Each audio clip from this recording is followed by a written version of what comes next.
Năm 1953, một công nhân Việt Nam phải làm việc gần 2 tiếng đồng hồ mới đủ tiền mua một ổ bánh mì. Trong khi đó, công nhân Mỹ chỉ cần làm trong 6 phút. Hơn 70 năm sau, thực tế này vẫn không thay đổi đáng kể. Công nhân Việt Nam vẫn là những người thấp cổ bé họng, chắt chiu từng đồng để xoay sở cuộc sống hàng ngày. Trước Tết Nguyên đán năm 2024, có một cuộc đình công xảy ra tại một công ty dệt may của Hàn Quốc tại tỉnh Bình Dương. Có khoảng 350 công nhân đã đình công tập thể, yêu cầu công ty thưởng Tết như đã hứa. Nhưng thay vì thực hiện đúng các quy định về lương thưởng thì các chủ doanh nghiệp lại dọa công nhân rằng họ sẽ mời chính quyền đến xử lý. Đây không phải là cuộc đình công hiếm có ở Việt Nam. Hàng năm ở nước ta có hàng trăm các cuộc đình công lớn nhỏ. Ví dụ, tháng 7 năm 2006, công nhân ở quận 12, thành phố Hồ Chí Minh đập phá nhà máy vì bị công ty quỵt tiền lương. Tháng 3 năm 2018, hàng ngàn công nhân của công ty trách nhiệm hữu hạn Puchen Việt Nam ở tỉnh Đồng Nai đã chặn quốc lộ 1K, phản đối việc công ty muốn tính lương mới. Tháng 2 năm 2022, một người bị phạt 7,5 triệu bởi đăng thông tin lôi kéo các công ty khác đình công ở Ninh Bình. Hay tháng 10 năm 2023, có 6.500 công nhân ở Nghệ An đình công tập thể đòi tăng lương, đảm bảo phúc lợi. Từ năm 1995 đến năm 2021, Việt Nam xảy ra 6.364 cuộc đình công, theo công bố của Bộ Lao động Thương binh và Xã hội. Nhưng không có một cuộc đình công nào trong số này do tổ chức của Công đoàn Việt Nam thực hiện. Đình công là một trong những quyền cơ bản của người lao động nhằm đấu tranh cho quyền lợi của mình. Tuy nhiên, tại các nước khác, các cuộc đình công thường do công đoàn đứng ra tổ chức. Trong khi đó, hơn 6.000 cuộc đình công ở Việt Nam đều diễn ra một cách tự phát. Công đoàn không đứng ra tổ chức bất kỳ một cuộc nào. Lý do là Công đoàn Việt Nam bị bó hẹp trong vai trò trung gian giữa giới chủ, chính quyền và công nhân. Hiện nay, ở Việt Nam không có tổ chức đại diện người lao động nào ngoài Công đoàn Việt Nam. Công nhân thường cảm thấy công đoàn đứng về phía công ty hơn là đứng về phía họ. Sắp tới đây, Quốc hội Việt Nam sẽ sửa đổi luật công đoàn. Đến cuối năm nay, Việt Nam rất có thể sẽ thông qua Công ước số 87 của Tổ chức Lao động Quốc tế, trong đó có quy định về việc thành lập công đoàn độc lập. Trong lịch sử Việt Nam đã từng có một giai đoạn ngắn công nhân được trải nghiệm về công đoàn độc lập. Trong cái video này, chúng tôi sẽ trình bày một cái giai đoạn ngắn ngủi về công đoàn độc lập ở Việt Nam như vậy, cũng như là cái sự ra đời của Công đoàn Việt Nam, vốn là một cái tổ chức do Đảng Cộng sản Việt Nam thành lập ra và chi phối một cách toàn diện.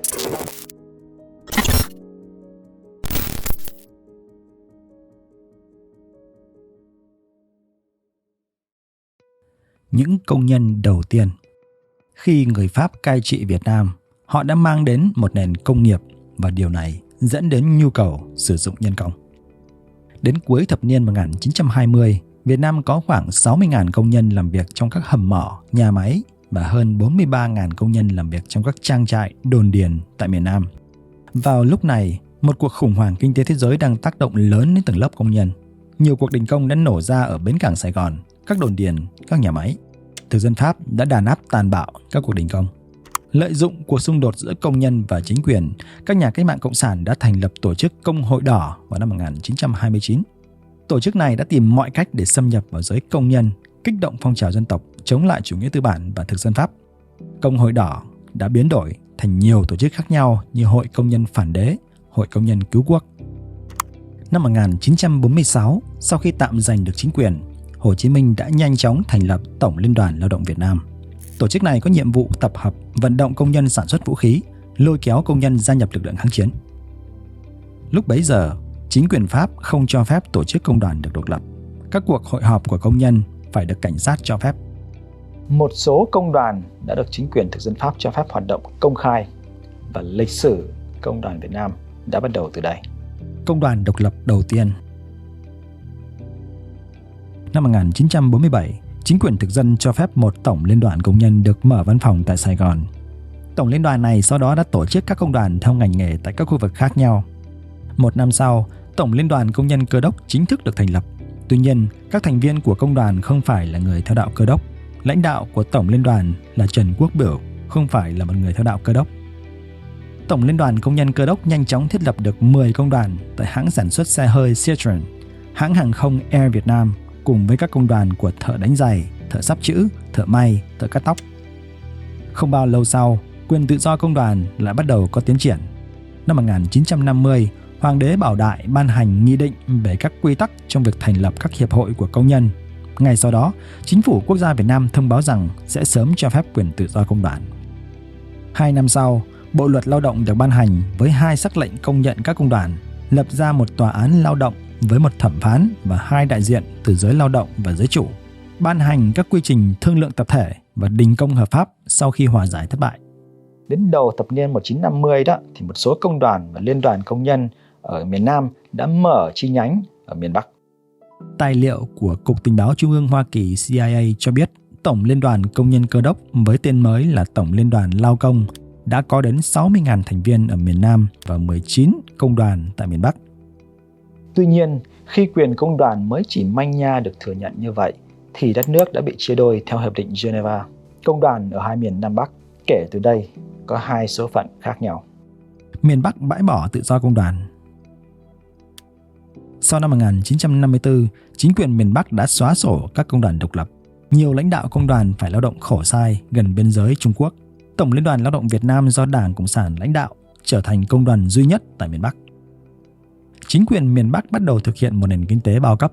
Tất cả các kế hoạch sản xuất, việc làm đều do Đảng quyết định và đưa xuống từng nhà máy, xí nghiệp. Kể từ đây, công đoàn và công nhân bị chính trị hóa một cách toàn diện. Công đoàn và công nhân rất được coi trọng trong xã hội như là một lực lượng chủ lực trong sản xuất cũng như phục vụ chiến tranh.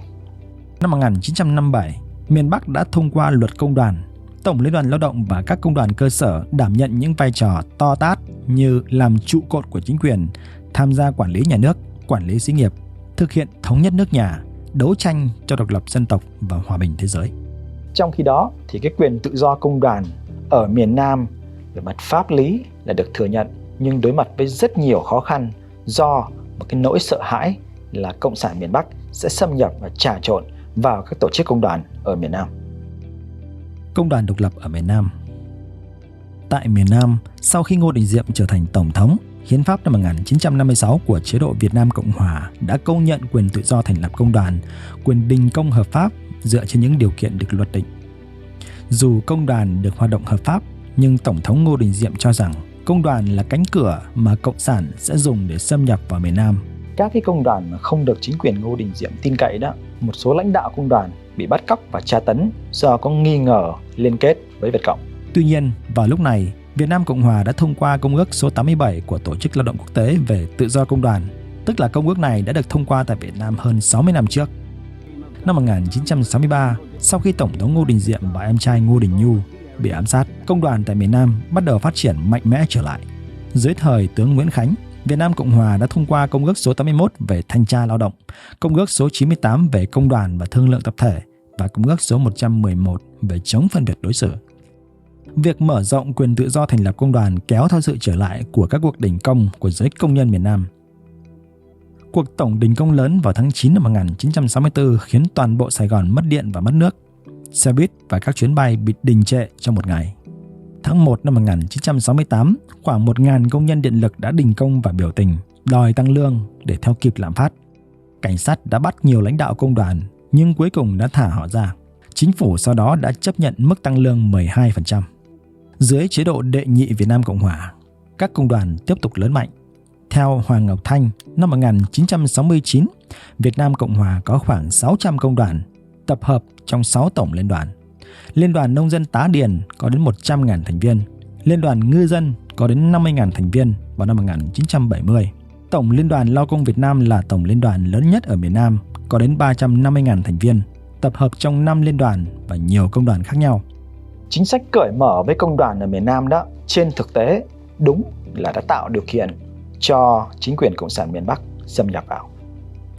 Đến năm 1968, miền Bắc đã xây dựng được một hệ thống công đoàn bí mật ở miền Nam, cử nhiều cán bộ công đoàn, đảng viên miền Bắc và miền Nam, cài cắm người vào các công đoàn nhằm phá hoại, kích động chống chính quyền miền Nam. Theo James Tyson, nhìn chung các công đoàn tại miền Nam hoạt động độc lập và có xu hướng chống cộng sản. Một số tổng liên đoàn cho biết Việt Cộng đã cố gắng ám sát nhiều lãnh đạo, thành viên công đoàn, thậm chí đặt bom tại các trụ sở công đoàn miền Nam. Tự do thành lập và hoạt động công đoàn tại miền Nam kéo dài cho đến khi quân đội cộng sản tràn vào Sài Gòn. Xóa sổ công đoàn độc lập. Sau ngày 30 tháng 4 năm 1975, hệ thống công đoàn ở miền Nam Việt Nam bị xóa sổ hoàn toàn. Trụ sở của Tổng Liên đoàn Lao công Việt Nam bị tịch thu và các thành viên công đoàn bị yêu cầu phải trình diện chính quyền trong vòng 24 giờ. Chính quyền cách mạng đã thành lập Liên đoàn Lao động để tiếp quản công nhân ở miền Nam Việt Nam. Năm 1976, hoạt động công đoàn tại hai miền Nam Bắc được thống nhất dưới tổ chức Tổng Công đoàn Việt Nam do Đảng Cộng sản Việt Nam kiểm soát toàn diện.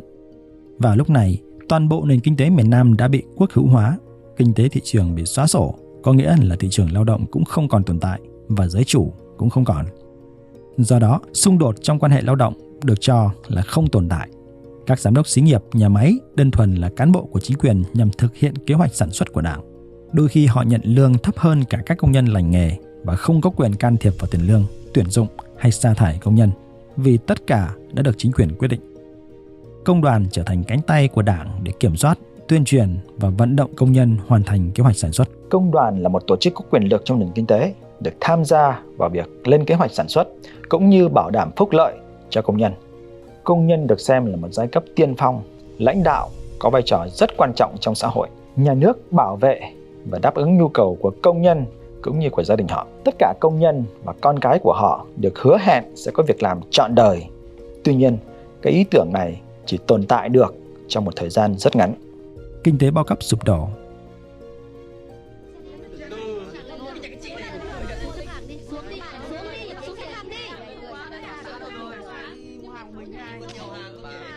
Thôi Lê Minh này, đừng có mó vào. Của chị còn có 2 lạng thịt sọi thôi. Đây là bạc nhạc chứ sọi à? Còn 2 ô phiếu tháng 10 của tôi nữa. Quá hạn rồi. Một thời gian ngắn sau chiến tranh, nền kinh tế bao cấp của Việt Nam đã thất bại nhanh chóng. Đến cuối thập niên 70, Việt Nam thiếu hụt nguyên liệu sản xuất và hàng hóa trầm trọng. Đất nước đang ngày càng rơi vào khủng hoảng, lạm phát tăng 100% mỗi năm, thị trường chợ đen tràn ngập để lấp đầy khoảng trống thiếu hụt hàng hóa của nền kinh tế bao cấp. Người dân bị suy dinh dưỡng nặng nề hơn cả thời chiến. Lương hàng tháng của cán bộ chỉ bằng giá của một con gà. Công nhân phải đi làm thêm nhiều việc khác nhau để có thêm thu nhập. Trong thập niên 80, để cứu đất nước thoát khỏi một thảm họa kinh tế, thì chính quyền đã cho mở cửa lại thị trường lao động và cho phép kinh tế tư nhân. Một làn sóng cắt giảm nhân công bắt đầu. Đảng Cộng sản Việt Nam bắt đầu đẩy công nhân, tức là những người mà họ cho là tiên phong và lãnh đạo cách mạng, quay trở lại thị trường để làm việc cho giới chủ. Hệ thống công đoàn xã hội chủ nghĩa cũng bắt đầu được sửa đổi để bắt kịp với nền kinh tế thị trường. Ở ngã ba đường, năm 1988, sau khi Việt Nam chính thức cấp phép cho đầu tư nước ngoài trở lại Việt Nam, Tổng Công đoàn Việt Nam được đổi tên thành Tổng Liên đoàn Lao động Việt Nam. 2 năm sau, Việt Nam thông qua luật công đoàn vào năm 1990. Bộ luật này vẫn không cho phép công đoàn được độc lập. Công nhân trong các nhà máy tư nhân chỉ được phép gia nhập Công đoàn Việt Nam. Các quy định về công đoàn trong Hiến pháp 1992 và Bộ luật Lao động năm 1994 là những nỗ lực của Đảng nhằm làm rõ hơn nữa cái vai trò lãnh đạo toàn diện của Đảng đối với công đoàn và công nhân. Các công đoàn trong các ngành như ngân hàng, công an, dầu khí, hàng không, du lịch bắt đầu được thành lập. Công đoàn trở thành cánh tay của Đảng trong việc giám sát cơ quan nhà nước và các tổ chức kinh tế. Năm 1996, để tăng cường kiểm soát các công đoàn, Đảng yêu cầu phải thành lập các chi bộ Đảng tại các doanh nghiệp có vốn đầu tư nước ngoài. Những cơ sở Đảng này có quan hệ mật thiết với công đoàn, ví dụ như người đứng đầu chi bộ thường là chủ tịch công đoàn. Kể từ đó đến nay thì các quy định về tự do công đoàn vẫn không có thay đổi gì đáng kể. Đảng Cộng sản Việt Nam vẫn chi phối và kiểm soát toàn diện tổ chức Công đoàn Việt Nam. Công đoàn Việt Nam tiếp tục giữ cái vị thế độc quyền trong cái việc đại diện cho toàn thể công nhân trên cả nước, chỉ được làm những gì Đảng và pháp luật cho phép. Không muốn từ bỏ. Thực tế, công nhân và công đoàn cho đến nay là một trong những vấn đề nan giải của Đảng. Các công đoàn cơ sở thường ở vị trí khó xử khi vừa phải làm hài lòng doanh nghiệp, vừa chịu sự kiểm soát của Đảng và vừa phải bảo vệ công nhân. Đảng vẫn tuyên truyền những lý luận to tát về vai trò của công nhân như giai cấp tiên phong trong xã hội, lực lượng lãnh đạo cách mạng, đội ngũ xây dựng chủ nghĩa xã hội. Trong khi đó, phần lớn công nhân không hiểu và không quan tâm đến những sứ mệnh thiếu thực tế này. Đối với họ, vấn đề tiền lương, điều kiện lao động, phúc lợi xã hội, công bằng trong lao động là những vấn đề quan trọng hơn hết.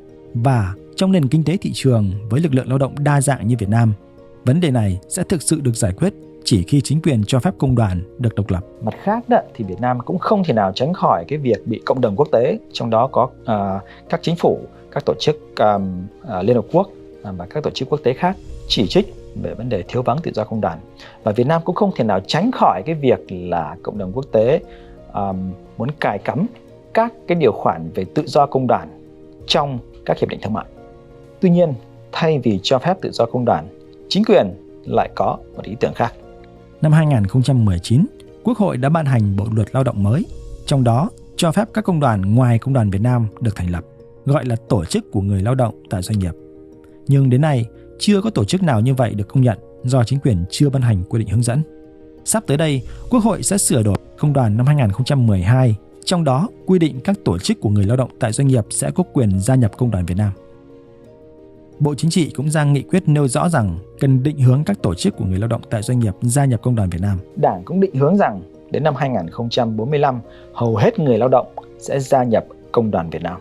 Tham vọng này đó, nó cho thấy là Đảng Cộng sản Việt Nam sẽ tiếp tục cản trở cái sự thực hành quyền tự do công đoàn của công nhân Việt Nam và sẽ tiếp tục củng cố cái địa vị độc quyền của Công đoàn Việt Nam. Cho đến nay đó thì không thể nào phủ nhận được một cái thực tế là cho dù Công đoàn Việt Nam có rộng lớn đến như thế nào đi chăng nữa, họ cũng không thể nào đại diện được cho toàn thể công nhân Việt Nam. Cảm ơn bạn đã xem video của Luật Khoa. Hãy bấm theo dõi kênh YouTube của Luật Khoa để xem những video mới nhất. Bạn cũng có thể đăng ký thành viên miễn phí tại đường link trên màn hình để đọc những bài viết mới nhất của Luật Khoa về rất là nhiều các chủ đề khác nhau qua email. Hẹn gặp lại các bạn trong những video kế tiếp.